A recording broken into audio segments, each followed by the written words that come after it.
Olá pessoal, bom dia, boa tarde ou boa noite, levando em consideração aí o horário que você está vendo essa pequena apresentação que nós vamos falar sobre tratamento de resíduos sólidos, mais especificamente do conceito de não geração de resíduos sólidos e as suas consequências e claro também como se faz a aplicação disso daí. Em primeiro lugar, vamos entender um pouco, vamos falar também sobre a Política Nacional dos Resíduos Sólidos e como o Brasil pode ganhar com isso. Então, existem algumas perguntas aí que a gente precisa se responder. Primeiro, o que significa na prática a não geração de resíduos sólidos, né? O que é isso na prática? Quando a gente lê isso na Política Nacional, que isso está lá no artigo 9, vamos já ver, fica um conceito ainda muito vago sobre o que é não geração. Então, a segunda pergunta é como o plano de gestão de resíduos sólidos pode influenciar na não geração de resíduos sólidos. Depois a gente vai se perguntar o que o município ganha com essa não geração de resíduos sólidos. Então, para não ficar mais tão vago, a gente vai ver que no site aqui ao lado, que vocês estão vendo, tratamento de resíduos sólidos, se vocês virem bem aqui abaixo, bem embaixo está escrito aqui anexos. E aqui no anexo o primeiro item é a Política Nacional de Resíduos Sólidos. Quando vocês clicarem aqui, vai justamente abrir uma nova página com a Política Nacional dos Resíduos Sólidos, tá? Foi instituída no dia 2 de agosto de 2010, é a Lei 12.305, muito comentada atualmente porque todos os municípios brasileiros, segundo essa lei, são obrigados agora a fazer o seu plano de gestão de resíduos. São obrigados pelo fato de eles terem, para que eles possam ter acesso a recursos da União que vão investir em tecnologias do setor de tratamento. Mas não é que eles sejam obrigados assim, eles têm que fazer, senão vai acabar com o município, não é isso. Então eles são obrigados, se eles quiserem ter acesso a recursos da União para tratar dos resíduos sólidos. A consequência é que se ele não fizer isso, ele não vai ter recurso na União. Muitos prefeitos podem usar isso daí e dizer que o governo federal abandonou eles, coisa e tal, mas o fato é que eles às vezes deixam de fazer as obrigações e aí o governo federal não vai ajudar com certeza. Então aqui, quando a gente vai lá no artigo 9 dessa lei, ele fala o seguinte: na gestão e gerenciamento de resíduos sólidos, ou seja, na maneira como eu vou tratar isso, na gestão e no gerenciamento, deve ser observada a seguinte ordem de prioridade. Ou seja, o governo estabeleceu uma ordem de prioridade que deve ser observada na hora que a gente for falar na gestão e gerenciamento. Ou seja, qualquer plano de resíduo, qualquer plano de gestão de resíduos, precisa necessariamente observar essa ordem de prioridade. Em primeiro lugar vem a não geração. Existem alguns processos aí que a gente pode evitar que resíduos sólidos sejam gerados. Então, primeiro vem a não geração. Outros não dá para evitar, então a gente vai investir na redução. E outros não dá para reduzir, ou dá para reduzir uma quantidade muito pequena, então a gente vai investir agora na reutilização daquilo que não pode ser ou não gerado ou não reduzido. Depois vem a reciclagem. Depois o tratamento e, por último, a disposição final ambientalmente adequada. Tá? E ele vai lá na frente, ele diz aqui no título 2, aqui a gente estava vendo título 3, tá? E aqui, ó, título 2, capítulo 2, a gente vê aqui no ponto 11, prioridade na aquisição e contratações governamentais para produtos reciclados e recicláveis. Isso aqui trata-se do governo. Quando o governo for comprar alguma coisa de firma, ele vai dar prioridade na aquisição e contratações governamentais para produtos reciclados e recicláveis. Se houver, por exemplo,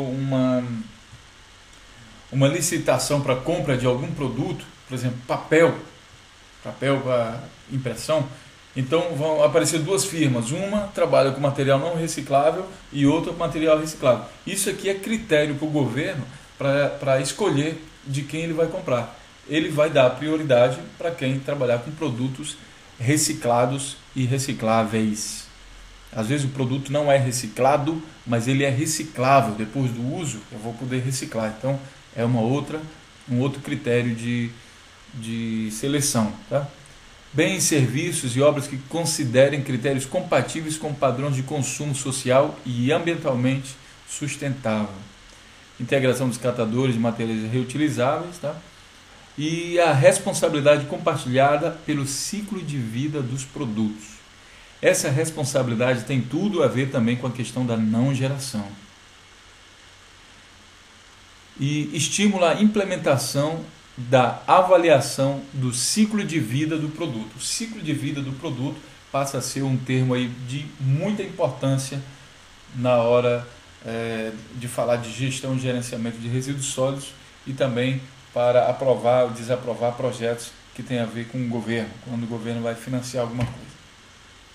Então a gente vai tratar aqui do setor madeireiro, como a não geração ela pode ser aplicada a várias indústrias. A gente vai citar um exemplo aqui um pouco mais específico do que a minha apresentação anterior. Vamos falar do setor madeireiro. É claro que vão haver outros vídeos que eu vou falar da não geração de resíduos no setor agrícola, né? Que é outro setor que também no Brasil desperdiça muita coisa. Então, vão ter outras apresentações e levando em consideração essa questão também da não geração. Vamos falar aqui do setor madeireiro. Essa notícia, essa divulgação, ela vem diretamente do site do Ministério do Desenvolvimento, Indústria e Comércio Exterior, portanto uma fonte oficial desses dados aqui que eu vou falar. Ele fala da cadeia produtiva de madeira e móveis, né? Aí ele fala que vem crescendo e fala dos móveis, nos anos 60 e 70 era de um tamanho, depois cresceu para lá. Me interessa muito isso aqui, o resumo aqui no final. Nesses últimos 10 anos, o crescimento do setor moveleiro nacional foi superior a 200%. Em 2010, foram registradas 15,25 mil indústrias no setor, com 275.600 empregados formais e faturamento de 29,72 bilhões de reais. O valor total das exportações nesse mesmo ano foi de 789,3 milhões de dólares. Desculpa. Tá? Então aqui nós estamos falando um faturamento de toda a indústria de 29,72 bilhões de reais. Certo. No primeiro momento, esses dados podem ser usados para dizer o quão grande é o setor de imóveis no Brasil. A pessoa pega ali aquele número, bilhões de reais, aí parece uma coisa assim extraordinariamente, tem gente já perdendo o fôlego com aquele negócio tão grande, que tá tanto real, são bilhões de reais, é muita coisa. Mas aí vem a pergunta, será que isso realmente é muito, levando em consideração um país como o Brasil, que tem essa enorme floresta, é tanta madeira no Brasil, será que isso realmente é muito? Será que não poderia ser mais? Então, para que a gente entenda se é mais ou se é pouco, é muito, poderia ser mais ou não, a gente precisa fazer uma comparação. E é isso que a gente vai fazer aqui. A gente vai pegar esses 29,7 bilhões de reais e vamos supor que isso daí vai dar algo em torno de talvez uns 13 bilhões de dólares, digamos 15 bilhões de dólares, mais ou menos isso. Tá, vamos fazer uma comparação. Para fazer essa comparação eu peguei uma empresa somente. Aqui vocês estão vendo que em 2010 foram registradas 15,25 mil indústrias no setor. Mais de 15 mil indústrias em todo o Brasil, em todo o setor madeireiro, todas as esferas do setor madeireiro. E eu vou pegar uma só indústria para fazer a comparação. Essa indústria muito grande, muito famosa, na Europa, chama-se IKEA. E aqui vocês vão lá no site do IKEA, que daqui a pouquinho eu vou mostrar para vocês, e eles falam aqui, está em alemão, mas vou traduzir. A renda bruta aqui do IKEA, no ano de 2011, aumentou, até o ano de 2011, aumentou de 2010 foi 23,1 e aumentou para 24,7 bilhões de euros. Uma só indústria. A IKEA, ela tem 131 mil funcionários, né? Comparando com o Brasil, que no setor registrou aqui 275 mil, a IKEA tem 131, portanto, a metade, menos da metade. Certo? Ele fala também que o catálogo da IKEA ele foi impresso 208 milhões de vezes em 59 edições e 31 línguas. Aí você pode argumentar o seguinte: mas a IKEA está espalhada em boa parte do mundo aí e tem várias indústrias, né? Então é por isso que é maior do que todo o setor brasileiro completo. Mas o que eu posso afirmar é o seguinte: com certeza a quantidade de empresas que a IKEA tem espalhada pelo mundo é menor do que 15,25 mil indústrias, com toda absoluta certeza é menor. E também que o Brasil é mais ou menos do tamanho da Europa inteira. A IKEA está espalhada basicamente na Europa. Então a renda dela vem basicamente da Europa, né? Então é comparável sim, só que a gente tem que levar em consideração que estamos falando de uma só indústria. Bom, eu multipliquei os 24,7 bilhões de euros pelo câmbio do dia de hoje. Hoje é 3 de novembro de 2012, o câmbio está em 1,2836, 1,2836, ou seja, 1 euro corresponde a 1,2836 dólares. Multipliquei isso aí e cheguei a um valor de 31,7 bilhões de dólares. Talvez isso dê em real algo em torno de uns 45, eu estou chutando agora, mais ou menos 45 bilhões de dólares. A gente compara isso aqui mais uma vez, o Brasil inteiro, no ano de 2010, teve uma renda de 29 bilhões de reais. E aqui temos cerca de 45 bilhões de reais. Somente de uma indústria. Tá. É realmente muito incrível, né? E a gente pode agora imaginar várias coisas. Muita gente vai dizer o seguinte: muitos prefeitos, mas a gente não pode se comparar com o padrão europeu. Eu acho sinceramente que isso é uma espécie de complexo de inferioridade. Eu acho que a gente pode sim, e eu acho que inclusive que a gente deve sempre se comparar com os melhores, porque se eu me comparo com o pior, eu nunca vou para frente. Eu tenho que me comparar com os melhores.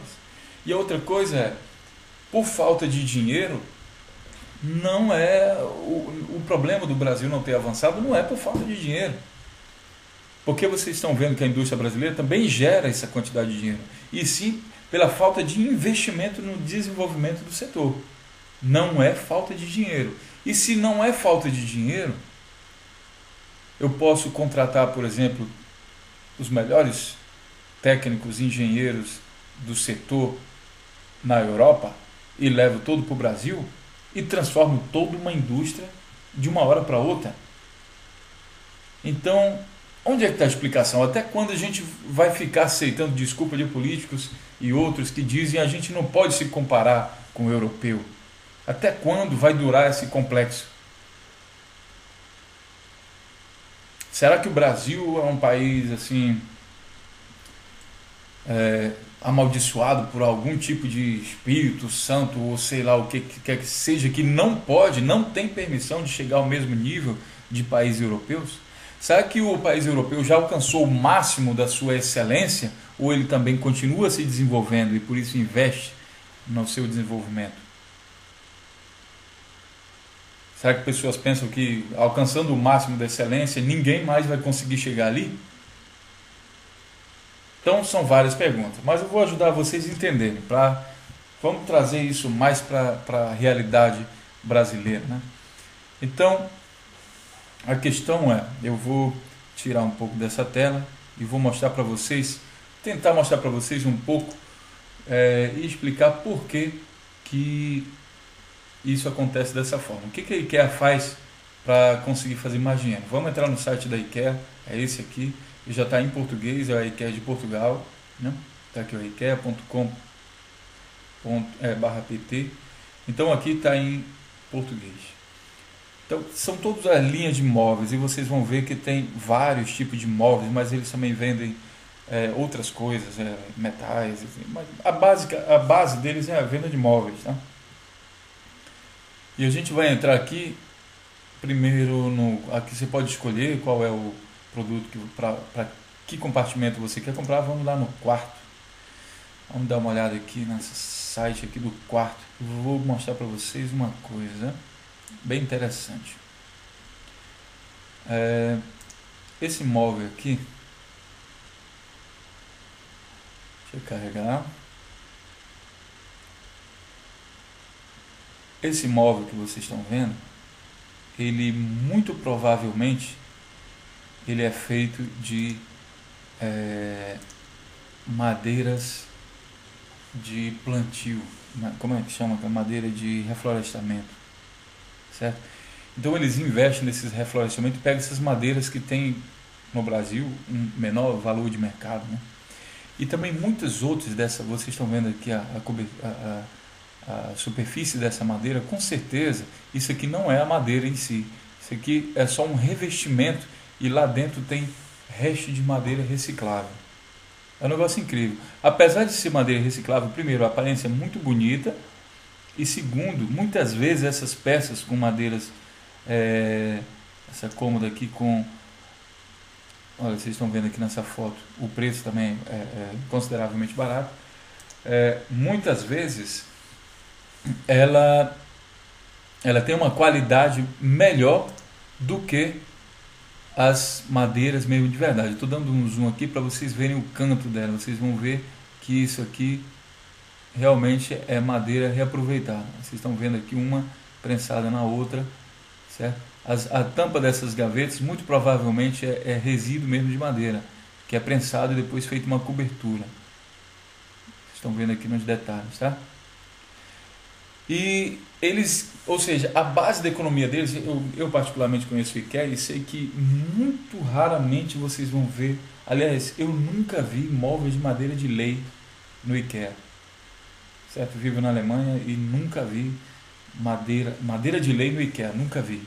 O que eu vejo muito é resto de madeira reaproveitada, com essa cobertura aí de excelente qualidade, e também madeiras de plantio. São madeiras de reflorestamento. Tem um nome específico para isso que eu não estou lembrando agora. Tá, agora vamos dar um pulo aqui onde ninguém pensa que pode ser possível, que é justamente na cozinha. A gente vai entrar aqui na cozinha e eu vou mostrar essas madeiras aqui também. Boa parte delas é de madeira reciclada, ou seja, eles trituram a madeira, trituram e depois coloca só uma cobertura por cima. Essa cobertura tem uma qualidade tão boa que não entra água dentro da madeira e consequentemente ela não absorve água, ela não tem problema nenhum. Ela consegue aí durar a sua quantidade de tempo. Como o preço é razoável, vocês veem aqui 505 euros por essa cozinha aqui inteira. Então comparem com o preço no Brasil, jamais se alcança um preço desse para uma quantidade de móveis dessa aqui, né? Aí só que a gente vai agora mais extremos ainda, que é ver as bancadas. A bancada é essa parte aqui, ó, onde ficam as louças, ou seja, fica diretamente em contato com a água. E eu estou afirmando para vocês que essa parte aqui muitas vezes também é feita de resíduo de madeira. É como se fosse aquele pó de madeira mesmo, prensado com revestimento em cima. Tá? Vamos lá dar uma olhada? Clica aqui em bancadas. E aí tem vários tipos. Deixa eu ver aqui esse exemplo. Vamos ver. Esse aqui, ó. Esse aqui é um exemplo bem típico que eu estou falando. Eu vou dar um zoom aqui também. Vamos ver. Não, esse aqui é de madeira reaproveitada. Vocês estão vendo que é madeira. Vamos ver outra. Tem inúmeras dessas, tem vários desenhos. Madeira branca, vocês vão admitir que não é branca, né? Então isso aqui com certeza é um revestimento. Vocês estão vendo aqui no desenho, essa linha, ela corresponde a justamente esse adesivo, essa cobertura com excelente qualidade que eu me referi. Aqui dentro tem pó de madeira prensada, tá? É realmente pó de madeira. E essa coisa que vocês podem inclusive jogar dentro da água, não acontece nada. Que é o que acontece que a gente quando usa isso para as pias, isso aí você molha, você faz o que quiser, que isso aí não acontece nada. Vamos ver em outro produto aqui. Tem esse colorido. Esse aqui, por exemplo, que parece com mármore. Vocês vão ver que não se trata de mármore, é simplesmente também, olha, que bem no cantinho dele vocês vão ver a emenda. É simplesmente o pó da madeira também, reciclado, triturado, né, e prensado, e essa cobertura aqui que dá a impressão, quer dizer, é um adesivo no formato no desenho de mármore, certo? Ele não é mármore. Pode molhar também à vontade que não vai acontecer nada. Vamos ver mais um exemplo. Essa última aqui, essa aqui que parece com madeira, tá? Vocês vão ver aqui também no canto, vocês conseguem reconhecer o adesivo, correto? Então o investimento aqui é o seguinte: ele evita a geração de resíduos, aqui tudo aquilo que no Brasil se estraga, o IKEA aproveita e transforma em produtos. E esse transformar em produtos com certeza gera emprego e renda.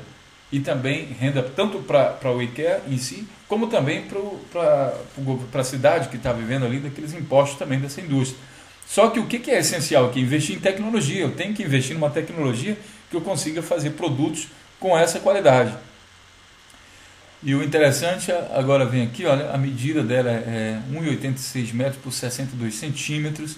E essa peça inteira custa 33 euros por unidade. Tá? Eu posso pegar uma peça maior, 2,5 metros, 2,5 metros de uma tábua por 62 centímetros, a preço de 44 euros por unidade.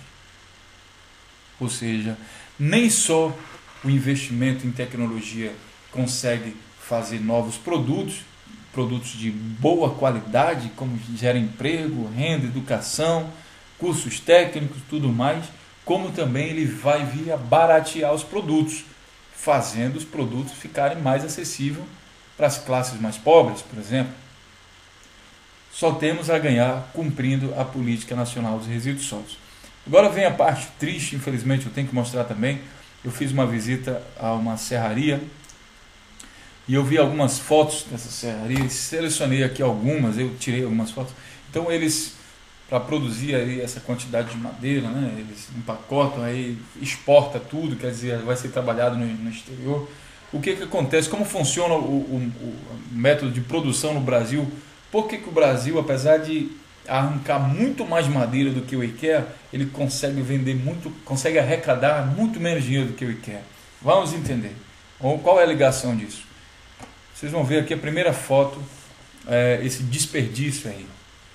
Essa madeira ficou muito tempo do lado de fora e não houve um cuidado, um preparo. Ela se estragou lá fora, não pode ser mais aproveitada. Só aqui eu estou contando 1, 2, 3, 4, 5, 6, 7, 8, 9, 10, 11, 12 árvores que poderiam estar lá na floresta, bonitinha, do jeito que elas estavam antes, e simplesmente foram cortadas para ficar estragando aqui, né? Simplesmente cortou, estragou, jogou aí em cima, estragou, pronto, não vou aproveitar mais. Então, quando a Política Nacional dos Resíduos Sólidos se refere a não geração, ela quer proibir coisas desse tipo, o desperdício de matéria-prima, tá? Vamos ver mais outras fotos. Vocês vão ver que aquilo ali é só a ponta do iceberg. Tem várias outras toras de madeiras espalhadas aí por toda a área da serraria. Quer dizer, a serraria precisa de uma área muito grande, não pelo fato do parque industrial dela, e sim pelo fato de ter espaço para guardar o desperdício que ela faz com a natureza. Vocês veem aqui na beira do rio, vocês conseguem ver, por exemplo, que aqui é terra, onde vocês estão vendo aqui é terra. Mas aqui, daqui para cima são camadas de resto de madeira. Toda essa superfície aqui, ó, tudo isso aqui é uma mistura de mais de 90% disso aqui é pó de madeira que está com esse aspecto. A gente pensa que é areia, mas não é. Vamos ver mais fotos. Aí no processo de cortar as madeiras, as sobras, eles jogam tudo aqui e isso aqui também se estraga. O trator que vocês estão vendo aqui no meio serve para tirar essas madeiras que estão aqui atrapalhando aqui no meio e levar lá mais para trás e jogar mais para trás para ele não incomodar o processo. Ali mais fotos de destruição. Aqui o processo de produção. Vocês vão de convir que, olhando aqui atrás desse rapaz, essa quantidade de pó de madeira aí, ela também é lixo. É justamente essa quantidade de pó de madeira aqui atrás que se transforma em móvel para o IKEA e vira produto onde eles ganham dinheiro. As máquinas usadas, elas têm se for muito velha, ela tem a problemática de um alto consumo de energia. Aí às vezes o cara lá da serraria está dizendo, pô, mas eu tenho que pagar tanta coisa. E claro, as máquinas às vezes são muito velhas, elas consomem muito mais energia do que umas máquinas novas. É muito mais barato para ele investir em tecnologias novas que economiza no consumo de energia elétrica. Aqui vocês estão vendo uma tora também que vai ser cortada. Aqui é a tora e basicamente a casca dela aqui, eles perdem algo em torno de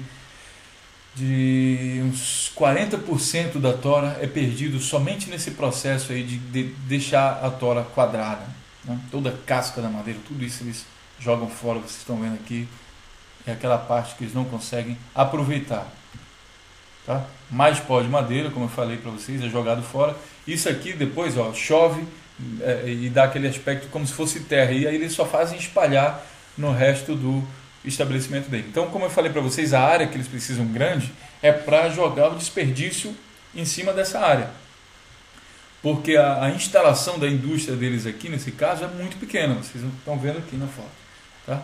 Mas em compensação, olha, toda essa parte aqui é desperdício. Aqui o sistema de produção mais uma vez, tá? O caminho aqui é a estrada de serragem, mais estrada de serragem e mais desperdício. É realmente é selvagem uma coisa. Quando a gente olha essa foto, a gente tem a impressão do seguinte: ao fazer essa exploração de madeira aí, isso aí é na região amazônica, tá? No estado do Pará.